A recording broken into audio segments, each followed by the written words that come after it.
Hello,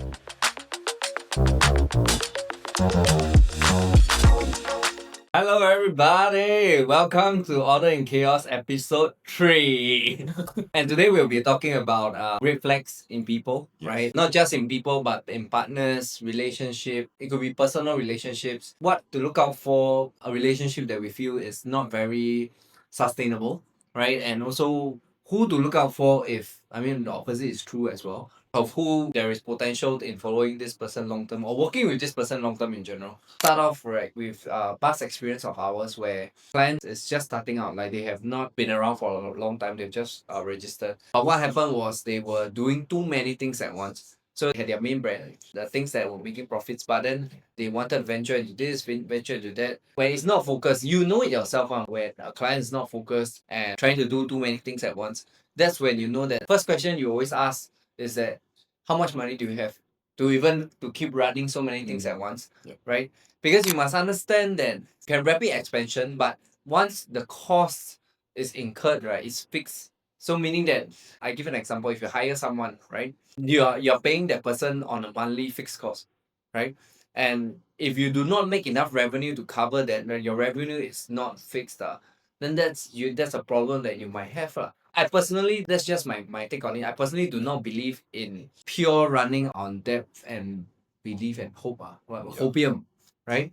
Because unless you have VC back or you have Akong behind you, Tua Pei Kong behind you, or you have like parents who are like crazy rich parents, crazy rich agents, then I don't think that's a sustainable model for you. So I think for most of us where we are still in the first venture phase, right? Focusing on that one thing, and for me is that's what we are currently doing, which is branding and marketing. That's why for KL we do not currently have the capability to do like, or we claim that we are the best in SEO, we are the best in everything, right? Everything that typical marketing agency would have, or we're best in social media marketing, right?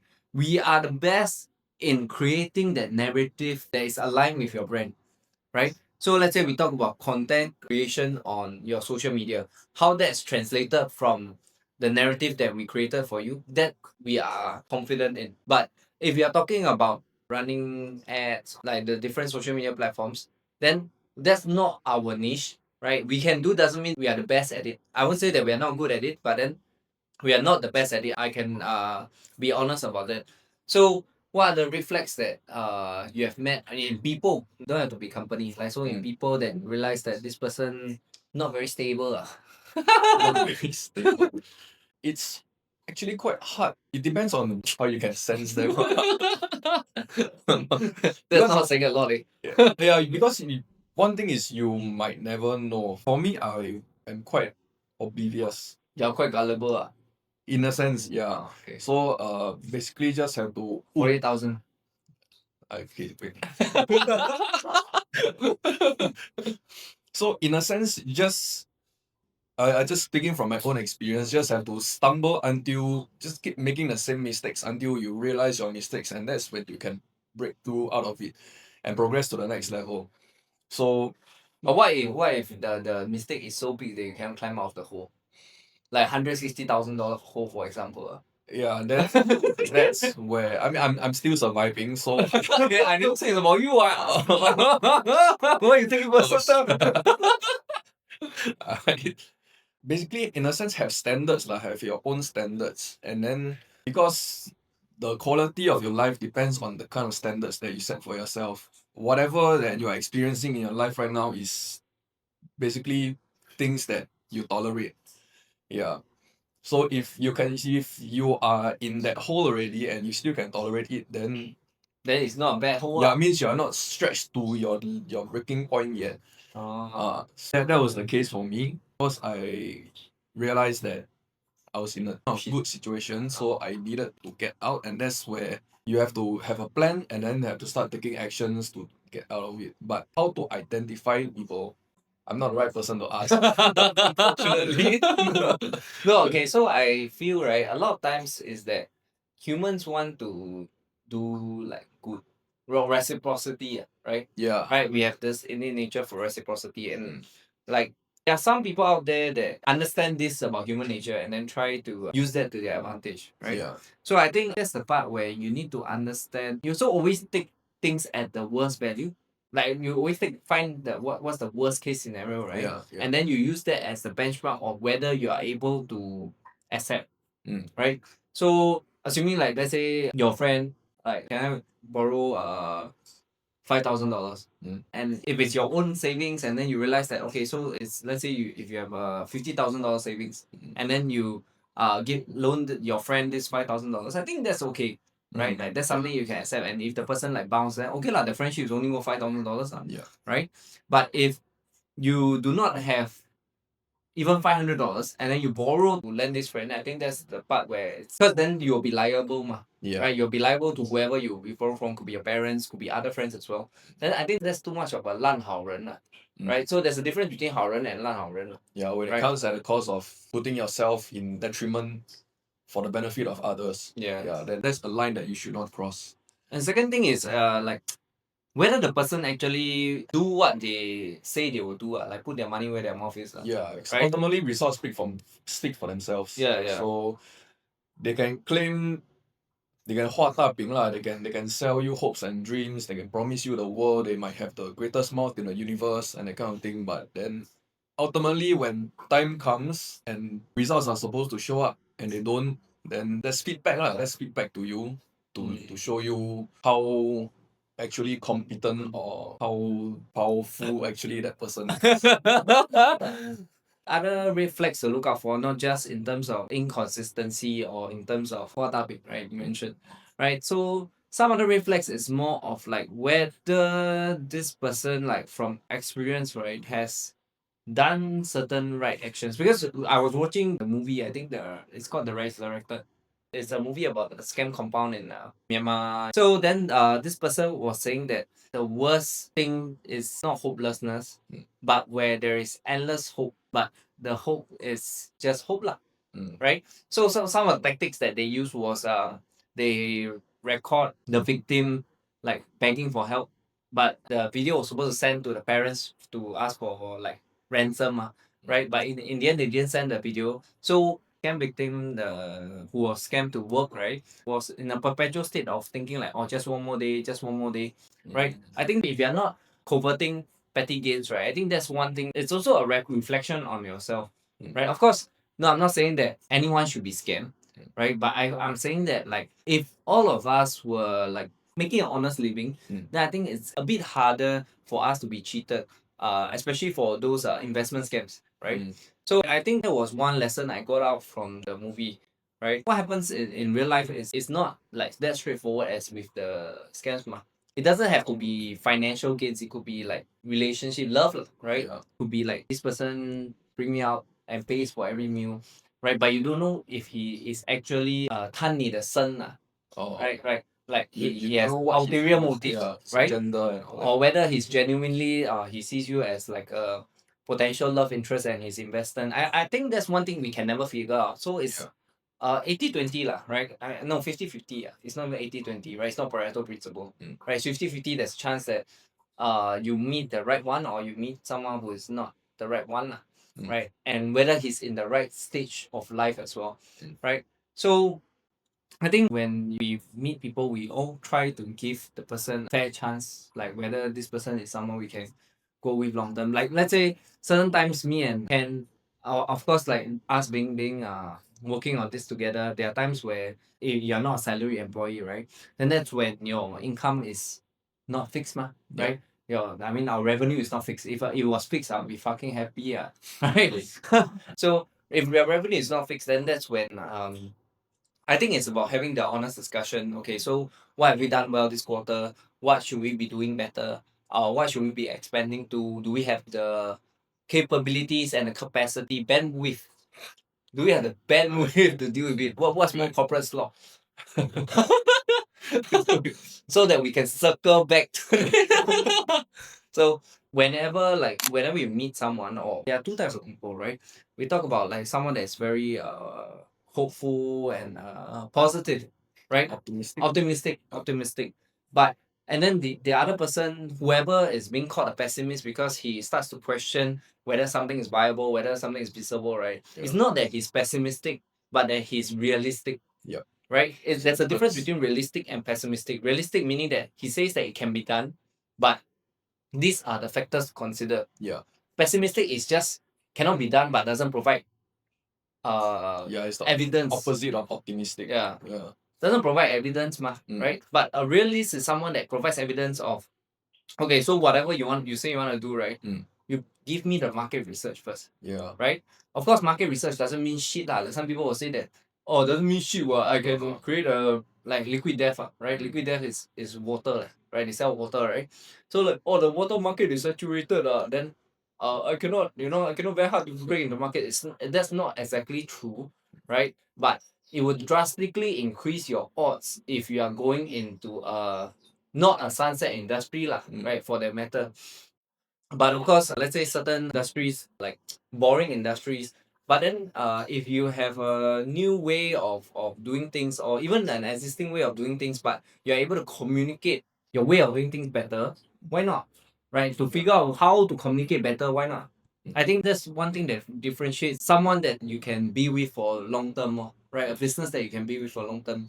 So if it's a founder or boss or superior that only knows how to like assign you work, but you don't see the person working, right? I think it's very hard to be with that company for long term, because my upbringing taught me what do you call that, servant leadership, right?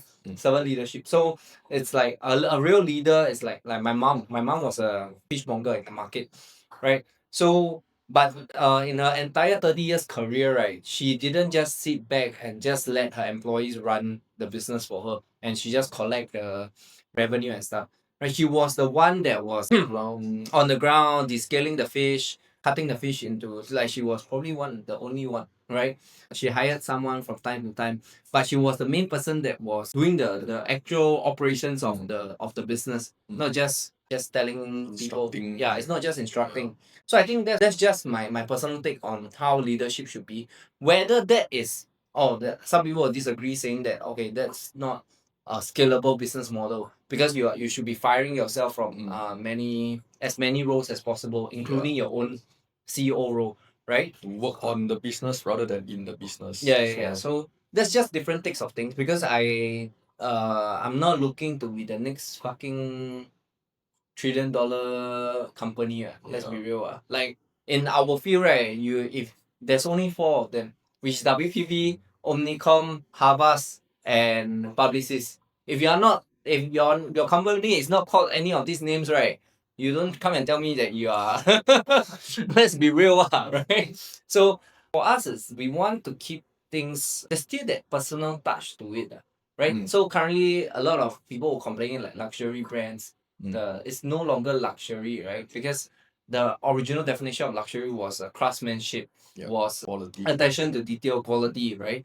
But there was this one guy who was on TikTok. I forgot his handle, but he go and buy all the luxury bags and then he cut it out to examine the leather that they were using, right? And you're saying that this is cheap material, it's not representative of luxury material lah. And then so he just came out with his own brand, even though maybe his name will never be as big as those legacy LV, right? YSL, Dior, right? But one thing is that people are being more aware in this current age. They are not looking for just your brand name. It doesn't mean shit already, right? Must understand the real high net worth.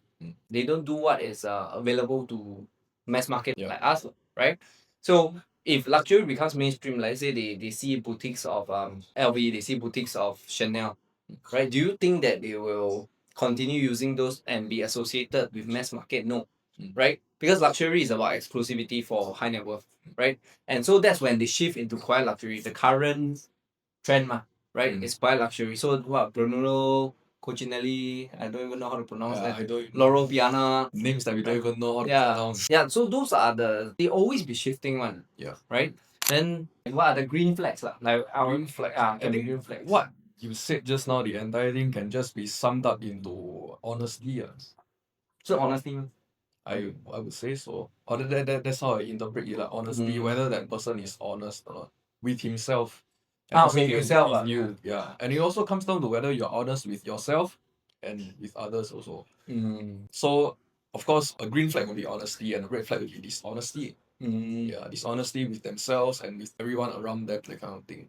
I think with yourself is the most important That's part. most important. Because with yourself, right, it's assuming that you know something is wrong, Yeah. you actively do something about it, right? I think that's the part that at least 至少你有自知之明啊, right? You're aware. I think awareness, right? Yeah. Awareness. If you're like a higher being or a god, you're Mm. looking at this person who is like, he's honest with himself, he knows his mistakes, he's willing to put in the work to change it. Then if you're a god, you also would help that guy rather than someone who doesn't do that one, right? Yeah, that's true. Yeah. Okay, so we also understand that there are times where people are forced. I won't say forced, but like they made bad decisions because that seems like the only decision at the point of time That they could take. that they could take at that point of time, right? So I think that's one thing we want to avoid for our clients as well. So there are times where we reject clients like saying that okay, so this is not our specialty or that this is not up our alley. So there are times we receive requests from certain clients that let's say in brick and mortar, right? Brick and mortar business or they are in small businesses, right? So the thing is they do not have the budget for good work. And then what happens is that we ourselves are not motivated to work for this client as well, right? So and then there's a mismatch in Creative differences. yeah, creative differences. So my suggestion to such clients is that I mean they can just use the free Canva or like you know then maybe their budget is more suitable to get a freelancer to just execute on their idea. Let's say your mom and pop shops, your single restaurant, it's not chains lah, right? Your single restaurants. And those are the ones that you shouldn't be trying to like sales them to do like to become a client of yours because they are gonna be one off client and then you're gonna have a low retention rate, right? High churn lah, right? And then the client leaves that thinking that the client has been ripped off. You leave thinking that you have been underpaid. So what's the point, right? Of course, then you can say that from your high chair lah because you are not struggling. But if you are struggling, then there's a problem with your process. So what do you call that? You pay peanuts, you get monkeys. That's one thing I believe to a certain extent. You get what I mean? Like of course you can find hidden gems. Hidden gems. You can find hidden gems in terms of getting someone who is undervaluing themselves. But over delivering on it. Yeah, or over delivering, But right? how often does that happen? And how much of a difference can you get what I mean? Maybe the person is taking let's say a 5,000 fee, but then the person is delivering 8,000. I think that's possible, right? It is a possibility. Yeah. But if you're telling me taking 5,000 and delivering 50,000 of work, right? Let's be real, that doesn't happen in real life. Or like I mean in the freelancer context, he's taking $20 an hour and delivering $200 an hour kind of work. Like we have seen some, like let's be real, like, we have seen some. Not trying to shit on whoever, right? But it's just saying that you have to be realistic. Even the client themselves have to be realistic of the kind of quality of the work that you are expecting, right? But of course, if you know yourself, you think that okay, I just want to put words on a picture and put some borders and put some highlights. Then okay, like sure, go ahead. Like, I mean, I'm not saying that it's wrong, or I'm just saying that it might be more financially sensible to just do it yourself in that sense. Yeah. If you're paying for shit work, might as well just do it yourself. Because maybe you will realize that you can do it better. Right? I mean Canva has templates. You can just use template, right? Rather than paying someone to do like Who's gonna use templates anyway? yeah, who's gonna use templates anyway? We might as well buy that template from there are templates on what? Adobe Store, right? There's templates on Canva. So it still comes down to what you care about and how much you care about it. I think it's how much you value yourself, right? For us is we want you to be valued because we understand we have been through the entire journey and we understand how tough it is. Because what clients see is that oh Mil, you're just drawing some lines, you're just rearranging certain things, putting like layering. That was like 你这样厉害你自己做啊 right? But no right? It's not the end result or like the process leading to the end result. Yeah. Right? It's not the physical process, right? It's the thinking, how we thought of this arrangement, how did we even start to ideate and put this thing together and to see the final end. I think that's the part that unique to every individual, Mm. right? That's one thing because it's based on like, your personal experience. Have you heard this story before where the electricity in the factory had stopped working already? Then they engaged this repairman to come and repair, to turn the electricity on again. Uh, All the repairman did was to just turn a screw, just one button.